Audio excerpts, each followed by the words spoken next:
কথা না বলে থাকতে পারছি না। আমার যে কালো রঙের ব্ল্যাক বাচ্চাটা, যার নাম আদ্যা, তাকে আমি রেস্কিউ করেছি।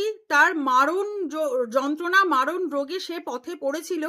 প্রোলেপসের মতো একটা রোগ হয়েছিল, সেখানে ম্যাগটস হয়ে গিয়েছিল। আমি ওকে অপারেশন করিয়ে সুস্থ করে আর পথে ছাড়তে পারিনি। এবং ওকে যখন আমি রেস্কিউ করেছি, তার 1 মাস আগে আমি ওর ছেলেকে রেস্কিউ করে এনেছিলাম, যার নাম দুর্জয়। এবং দুর্জয়ের পরে আমি যখন জানতে পারি ওর মায়ের প্রবলেম হয়েছে, আমি ওর মাকেও পথে ফেলে রাখতে পারিনি, আমি নিয়ে এসেছি।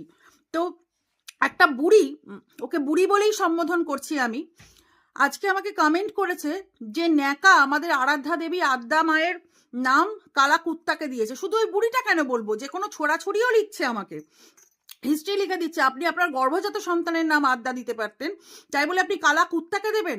তাদেরকে আমি একটা কথা বলতে চাই, যে ঠাকুর কি শুধু তোদের আর তোদের বাবার একার? ঠাকুর অবলা প্রাণীদের নয়? তোরা এত শিক্ষার বড়াই দেখাস, অশিক্ষিত অপদার্থ মূর্খের মতো কথা বলিস। ঠাকুর শুধু তোদের বাপের একার? আমাকে একজন কালকে জঘন্য ভাষায় গালাগালি দিয়েছে। কি আমার অপরাধ না আমি আদ্যাকে রেস্কিউ করে এনে একটা বাচ্চাকে একটা ঘর দিয়েছি, তাকে আমি তার নাম দিয়েছি আদ্যা। তোমরা সকলে অনেক অনেক ভালোবাসা জানিয়েছো আমার বাচ্চাদেরকে, আমি তোমাদেরকে অন্তর থেকে ভালোবাসা জানাই। কিন্তু যে ছোট লোকগুলো এরকম ছোট লোকমি করবে, আমি কিন্তু তাদেরকে ঘাট ধাক্কা দিয়ে পেজ থেকে বার করে দেবো।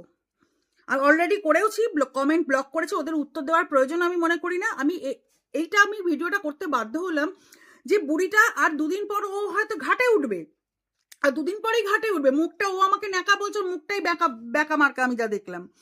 2 দিন পর ঘাটে উঠবে, ওকে হয়তো জমি এসে নিয়ে যাবে, ভগবান তোকে নিয়ে যাবেন। ওই আদ্যা মা, স্বয়ং আদ্যা মা তখন ওপর থেকে ওকে লাথি মারবে ওর এই কথা বলার জন্য, এবং জমকে পাঠাবে ওকে নিয়ে যেতে। তৈরি থাকুন আপনি, জম আসবে আপনাকে নিতে।